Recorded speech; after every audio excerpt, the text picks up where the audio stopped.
Anyway, so since we're all here, let's start slapping numbers. What number is it today? Episode number 260. This And, marks actually, I think, 200 video episodes of the show. You just did that math in your head, or are you just high as a kite? I wouldn't call it math. Okay. If it's coming out of my brain. Yeah, we definitely. Well, you can smoke math, or that's meth. Smath. It's not the same. Okay. Maybe the same thing. So, kids, hey, look who we have. We have Heide with us today. We gain Heide, we lose Turbo. Turbo is under the weather today, we shall say. He took a ballet class, and he had a small injury when they were doing the pirouettes. So he's laid up today. He can't be with us. So it looks like we're going to slap on without him. But we do have the wonderful, the one, the only Heide Riggs in sunny Arizona. How are you doing, young lady? Good. So have you been playing a lot? Been doing? I'm feeling a lot of classical symphony gigs maybe in your past. How did I know that? Yeah, I did one a few weeks ago. That was a great program. We had a solo bass player, just a phenomenal musician, and played some Beethoven and stuff like that. This week, it's opera favorites. So some more challenging music, really fun, including the William Tell Overture. I don't know. Oh, so yeah, nice. it's fun. It's really challenging music, so it's good for me. It's good for me. Levels up my playing. Yeah, I really enjoy it. It's fun. And then I've just been doing random, just other, whatever I get called for, weddings. Daisy Train, I've played with them a couple times, and country cover band out there, right? You know what they did the last time I played with them a few weeks ago? They did Suspicious Minds. What? It was funny. Yeah. Huh. Wow. Because Matt Harris had just done an Elvis tribute show for the casino. So he had done a bunch of Elvis covers. So they decided to give that a shot on stage. And I'm like, oh, I can play that. That's cool. It was not nearly as good as our version. Not even close. But it was kind of fun. Yeah, man. Somebody send her some money. You get paid for that. No, it's true. That's one of the very few songs that we played since the beginning of time, and I'm not tired of it. I love that song. It was Elvis's favorite song to perform live too. Just FYI. I can see why. Did you do the big 6/8 breakdown in the middle? Oh no, of course not. Oh, they didn't even do that part? No. Yeah. Well, the poor drummer, I mean, he'd never played it before. He was like, what are we doing? Okay. Yeah. Life, and then you got a pretty big show coming up too, right? We hear? Yeah. The Bird's Nest is a big concert at the Phoenix Open, and they always bring somebody in, and occasionally when that happens, they hire a stage orchestra. So I think there's 6 of us playing with Kygo. Kygo? Who's that? Kygo? Never. Well, I'm still learning about Kygo. I thought that was a woman's exercise to It's a male artist, vocalist, but I know I've heard some of his music before. It's kind of like newer music that, when I remember when I was teaching at the high school, the kids were into Kygo music. Oh, okay. Okay. Well, I'm now a Kygo fan, so mark me down. Mark me down. So what have you been up to, Mr. Smalls? What am I doing? I've been working on several different web design projects, piece apps, prodigious apps as usual. That's it, huh? That's all you're going to tell us? That's more than enough. All right. So yeah, and so now we're already in February. Can you believe it? I love on Jimmy Kimmel, they do the 30-second clip of all the news stations all over the country going, it's February. Can you believe it? Do you believe it? Can you believe it? Well, it kind of comes after January. Yeah, we're used to hearing it.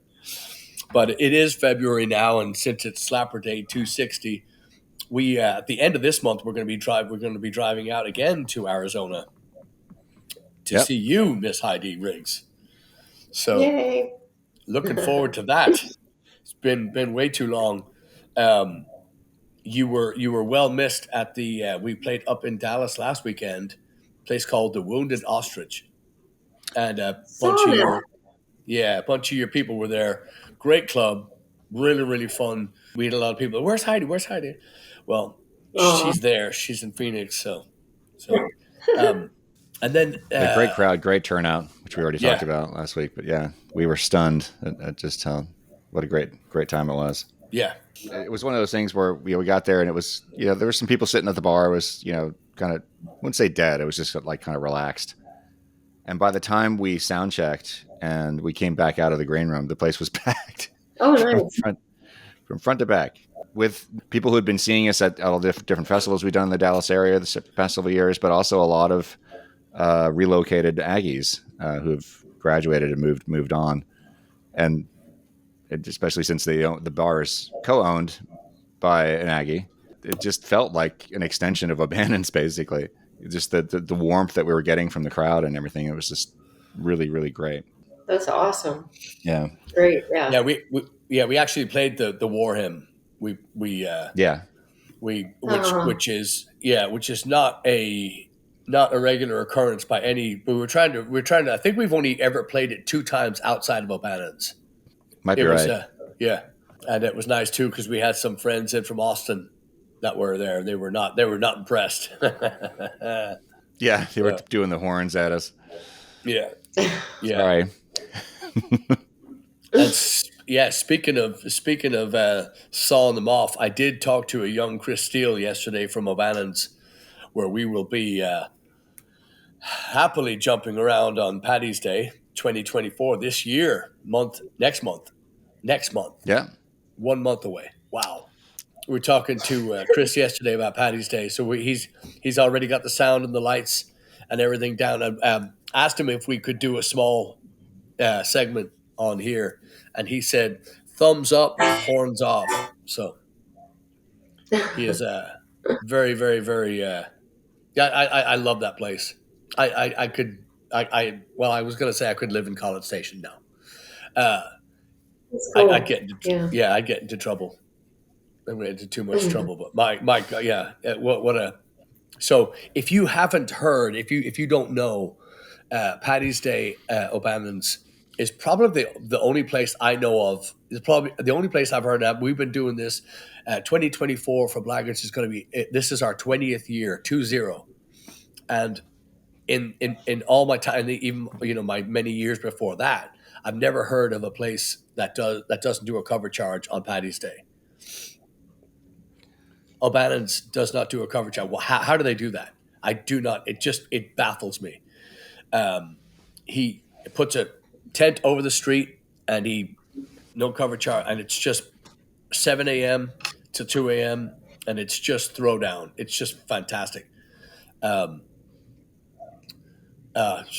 Tremendous. So we talked yesterday about that. So we're gonna get Chris Steele of Blackwater Draw, O'Bannon's Tap House fame. Going to get him on here again and just kind of pump it up for. We've also got a lot of calls in for people that have already put their deposits down for Ireland 2024. Yeah. So we're Yeah.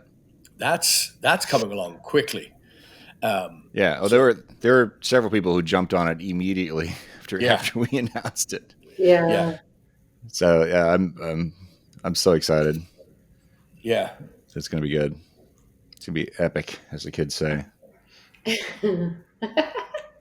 And then and also speaking of very special guests, we also going to have Dennis O'Carroll, one Doc's Irish tours. He is going to get on there as well. We're just going to take you through step by step the directions and the places we're going and why you need to come this year.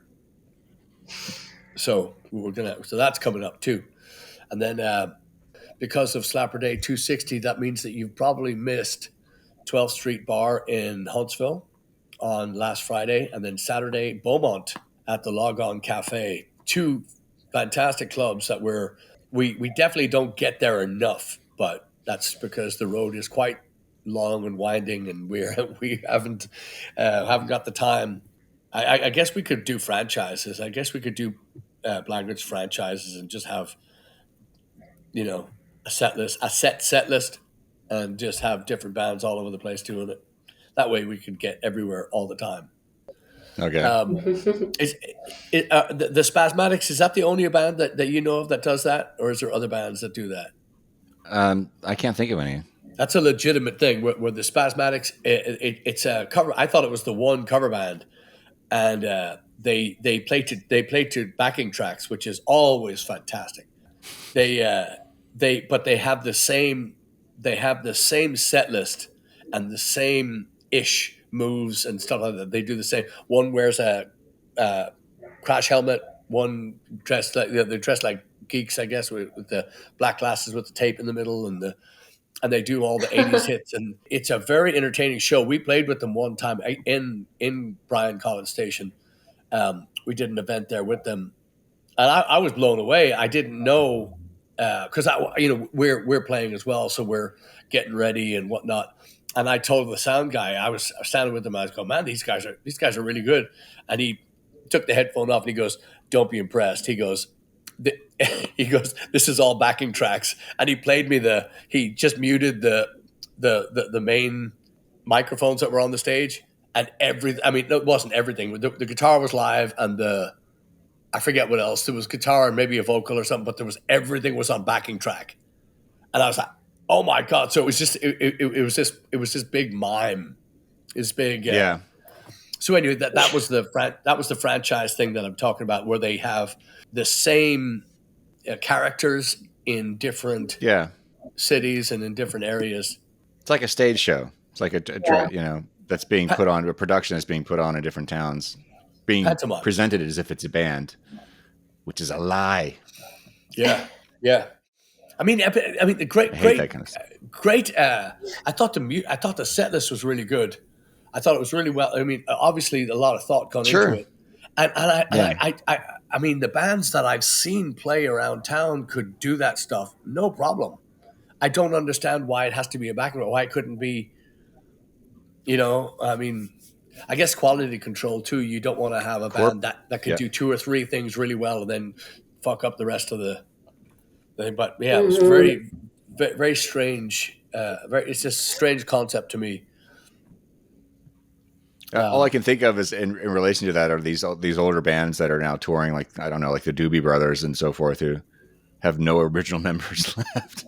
Yeah. But there's only one of them, so it's not exactly the same thing. Yeah. Yeah, we played with who was the band that we played with that didn't have any of the Three Dog Night. We played with Three Dog Night. We did a biker festival. But we left before they played, right? I don't remember seeing them play. Yeah. It was a 2-day thing. We were the Friday, they were the Saturday, but it was Three Dog Night. There was no original members, and it was like, how do you tour on that? Yeah. Again, I only know Jeremiah was a bullfrog, blah blah blah. I don't even know any of their stuff. But I will say that now I have to. We were leaving the Wounded Ostrich last week. I just remember this. We were leaving and getting out of Dallas. Yes, and I screwed up that. A few months back, I was telling you about this wonderful Peter Sellers skit where he's dancing around the studio and he makes a request to the band. And he says he miscalled the name of the song to the band. The band's like, we don't know it, and it turns out to be anyway. I did the very same thing. I was driving, and mind was elsewhere. We just came out the show. It was a great night, but I was shining a light on a song by the Hothouse Flowers, the band, the Hothouse Flowers, and I called it by the wrong name. And I got home and I was, oh, God damn it. Anyway, so. Oh, no. Yeah, so guilty. I need to be, I need to pay my $5. But I want to give you the name of the album because it's a tremendous, tremendous, tremendous record. And I didn't give it enough listen when I got it years and years ago. But there's this is a band called the Hothouse Flowers, and they are Irish kind of pop band, a little soul, a lot of vocals, very rich in melody and just tremendous songwriting. Great band. Anyway, and I said, I can see clearly now. And that's the name of the song that they covered. A brilliant version Oh, of it. Brilliant version of it. okay. Oh And I yeah, had, people knew what you were talking about. Yeah. I know, but I hate doing that. I hate because we were in Ireland last October. A guy comes up to us on Puck on, Irish guy, and he goes, "Hey, play 4th of July." I said, "What?" I said, "I don't know that." He goes, "You're Blaggards, right? 4th of July." So I don't know what you're talking about. For fuck's sake! Yeah. And turns out he was talking about Irish Rover, which the opening line when the Dubliners, or excuse me, when the Dubliners do Irish Rover, it's on the 4th of July, 1800. 1806. Yeah, but it's Irish Rover every fucking verse. Come on. It's the end of every verse. It's like, So yeah. Just, so anyway, just like you're saying that the Peter Sellers thing, that's what you are instead of unforgettable. yes, yes, I say, you're going to play That's What You Are. yeah. Oh, and I said it too when we were driving home. I said that it's really hard to get this crew here to kill songs. Everybody, I don't want to kill songs. So anyway, I've just been shining a light, but I do. I want to shine a light on a record called Dumpster Fire by one Luba Dvorak. I was lucky enough to receive a CD, and you've heard his name before many times on SlapperCast because not only is he a great sound guy that runs Sound of the Continental, but he's also a phenomenal musician. We've had him on here before. So Luba Dvorak, and it's Dumpster Fire.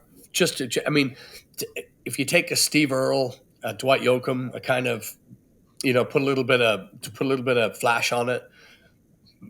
I think you'd agree. Luba Dvorak has a lot of that kind of stuff in his soul, and he's just a great songwriter, great performer, and check it out if you like that, like a little bit of twang. He's got your Brooklyn twang for you. He's just tremendous artist. So I'd like to shine a little light on the whole record. I think it's brilliant. Cool. So what have you guys been listening to lately? I listened to Dolly Parton's Rockstar album driving home one day. Oh, cool. How's that? Yeah, there's just a lot of cool things on there that you wouldn't expect her to do, but I like that she brought in so many other big artists to do these songs with her. So it's really interesting. I was listening to That's that. cool. Is it a bunch of duets kind of stuff? Is it? Yeah, there are. I'd have to look again, but she did. Yes. So like the song she picked, she brought in like the original artist. Let me see if I can. Oh, good. I thought it was really interesting. So hold on, I'm trying to do a search on my phone without playing anything out loud. But she's got Sting on there, Steve Perry, Ann Wilson, John Fogerty, Kid Rock, Steven Tyler, Stevie Nicks. She even has ouch. Miley Cyrus. Oh my God. Randy Carlisle. Just oh my gosh. Elton John. Melissa Etheridge. Well, I like Melissa Etheridge. Rob. You have to go. Pat Benatar's on there. Okay, you don't like any of these people, but Pat Benatar's okay. Leonard Skinner. Wow. Dolly, we need to have a talk with Dolly, in private. Let's do something with Dolly. Make sure somebody check on Dolly. I think Dolly should do a Blaggards song. I think she needs a colon cleanse. Is that what she needs? Chat, break us free. What have you been listening to? Well, I've been listening to a lot of Thin Lizzy, which I talked about last week. Vagabonds and Nightlife are the two that I've been listening to. I listened to Vagabonds before, but it's been a while. Nightlife I'd never heard.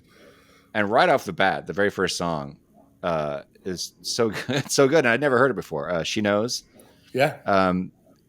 And it's just really great. It's immediately recognizable as a Thin Lizzy song. And it just oozes, Philisms, but it's just really catchy. And also that album I mean, obviously, Thin Lizzy is all, except for their last couple of albums, a very, very 1970s band, but also timeless. Their stuff. And this one, it has such a, to me, it's like such an early 70s vibe. Not that it's dated, but it just has this kind of this warmth, this kind of 1970s warmth. I don't know how to describe it. It just sounds like, I can totally, even though I'm here listening to it on my my iPhone earbuds, I can totally picture it coming out of, playing on vinyl and coming out of these big, speaker, those 1970 speakers with the wicker cover over the front, like what my parents had.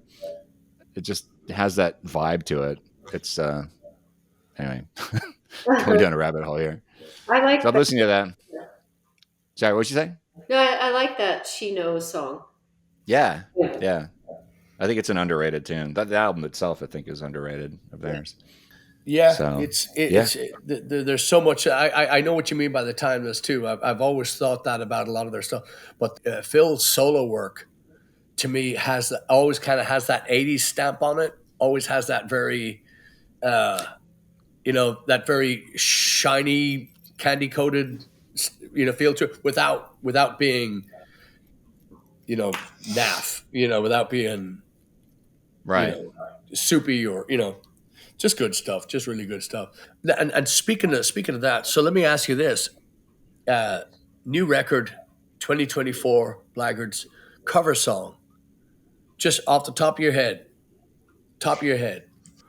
and it could be one or two.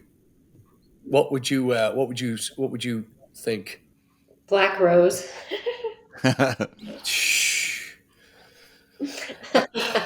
I do not hate that. Yeah. That would be so fun. Yeah. It's just funny. We've been so steeped in Thin Lizzy recently. That's all I can think of. I've been pushing for the rocker for a long time. I know that would be a challenge because it sounds like a simple song. It's really not. The riff and stuff under that they're playing is a little more complex than you would think. But I would love to do that, especially with our current lineup. Now I think we could absolutely slay that one. Huh. So yeah, I've been kind of going a different direction too. I've been messing with it too in rehearsal. But the Symptom of the Universe by Black Sabbath. Yeah. I think the ending of that song is I think it's just got Blaggards all over it. But at the same time, I've actually got just pages and pages and pages of new song ideas and just riffs. I finally got my guitar rig to where I like it, and I have a new guitar rig, so it's and a backup. So not going to be. It was the Wounded Ostrich show in Dallas last weekend was very, very difficult. The old guitar rig is on his last legs, and I got everything I could out of it. So anyway, so yeah, but the original stuff is paramount.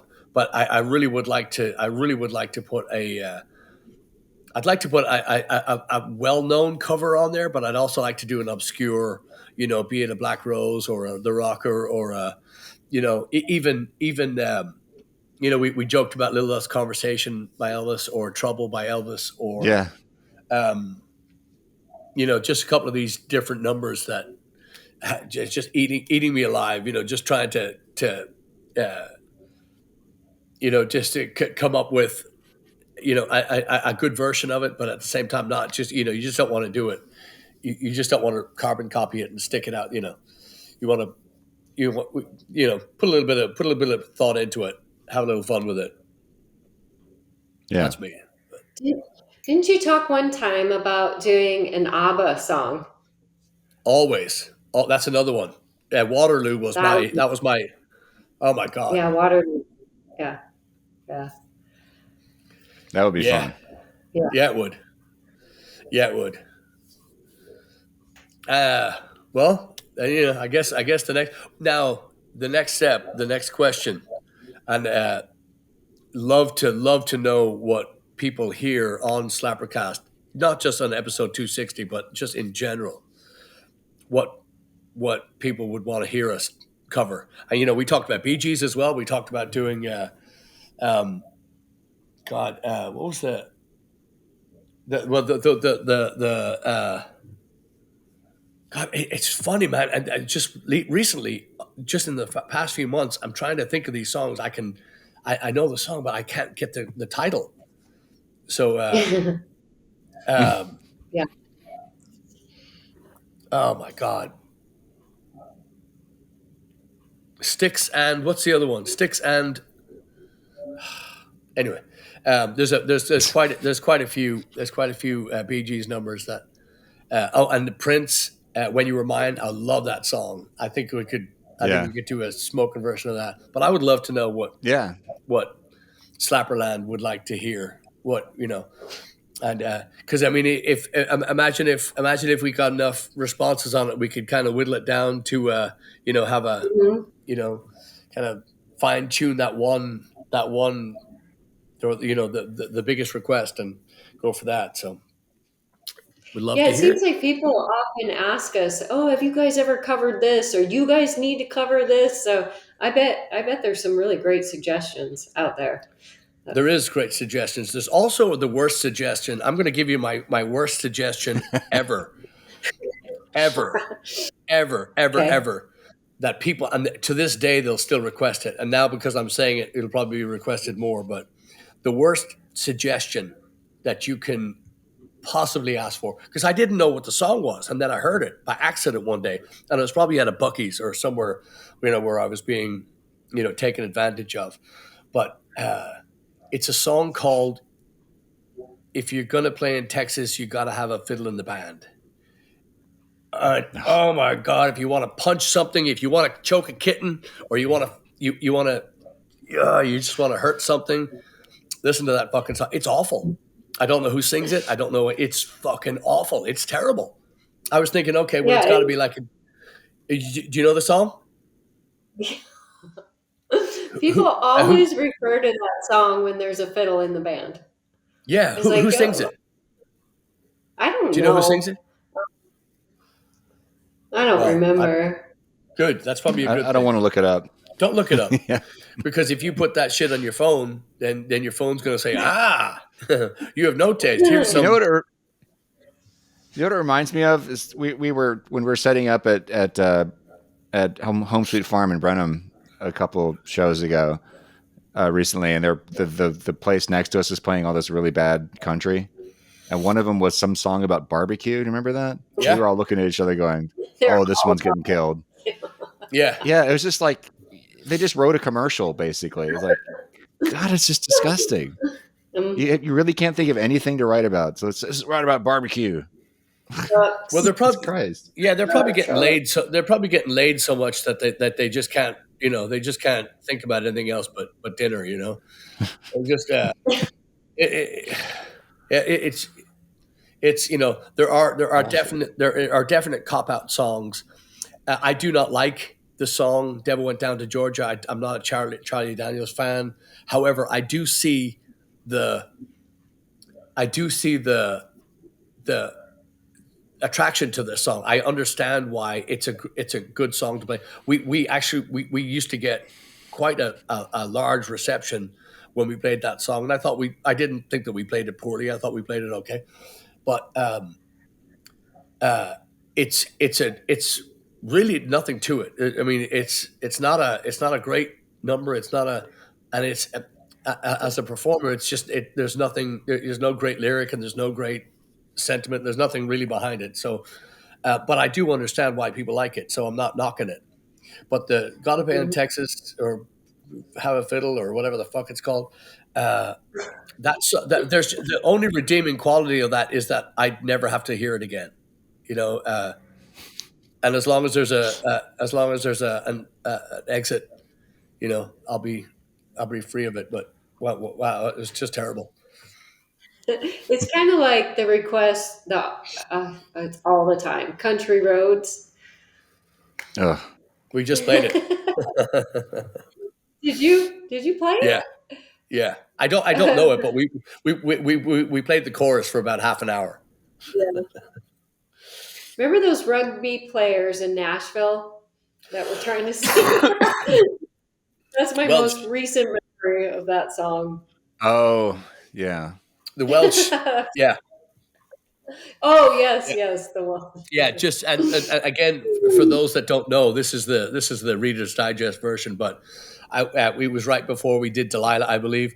I was making fun of the Welsh. I said this song is about. Or I said this something about the song, and the artist, the guy that wrote it, is a was charged with abusing animals or something like that. He had he had a fondness for animals, and so basically just letting people know that the Welsh love their animals, maybe too much.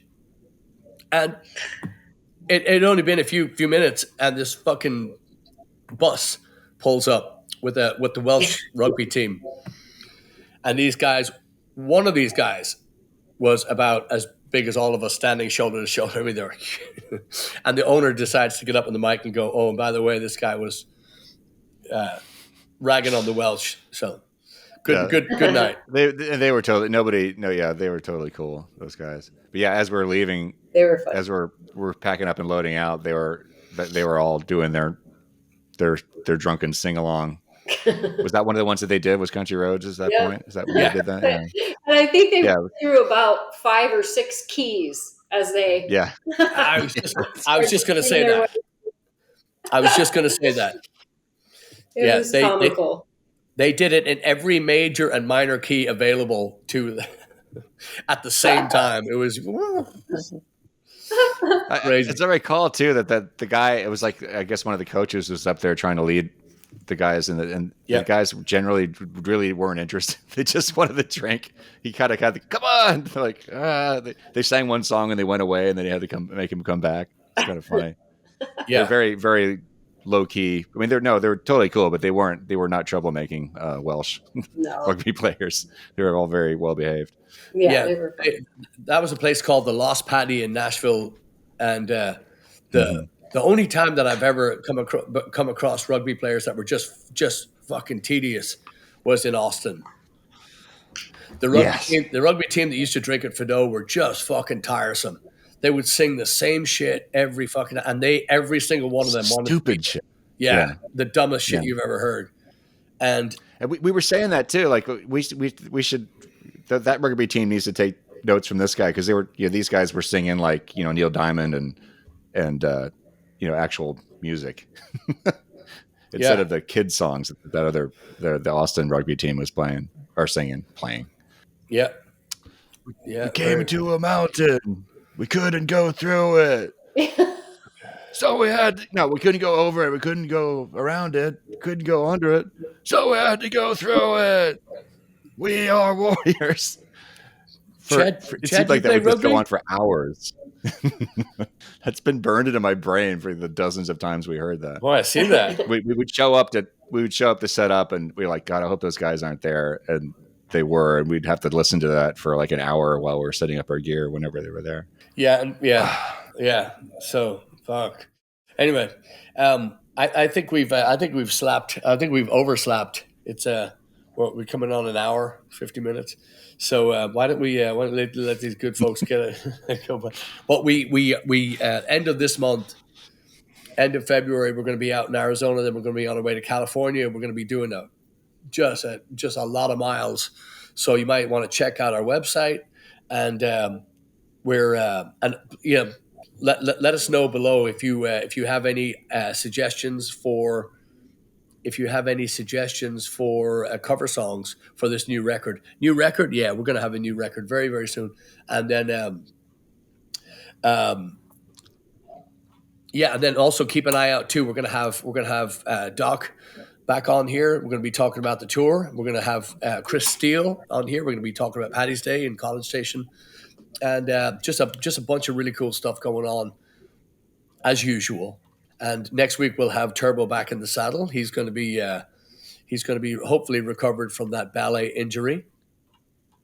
And we're looking forward to we're looking forward to seeing you all. Can't wait to get back out there. It feels like we've just been off for a year. It's just it's been a while. Crazy. Yeah. I didn't even realize that until when we played in Deep Ellum. It was after the show. Turbo and I were talking. I was like, was this our first show of the year? And we kind of thought for a second, yeah, it was. Yeah. Because we were going to be in Florida before that, but that got canceled because of the freeze. But I was like, God, I didn't realize. It didn't really feel like it had been that long because we have been rehearsing pretty much every week. So, which is a good thing. But I had wow. I think our last show was in Little Rock or something before that. Yeah. I think. Yeah, right before Christmas. Yep. Yeah. Yep. Anyway. Plenty of good stuff. All right. So let's get to it. And Matt, thank you for joining us here on SlapperCast, episode 260. And we hope to see you very, very soon. And alrighty. Yeah, let us know. Thanks. We'll see you next week, y'all. Cheers. Bye. Cheers.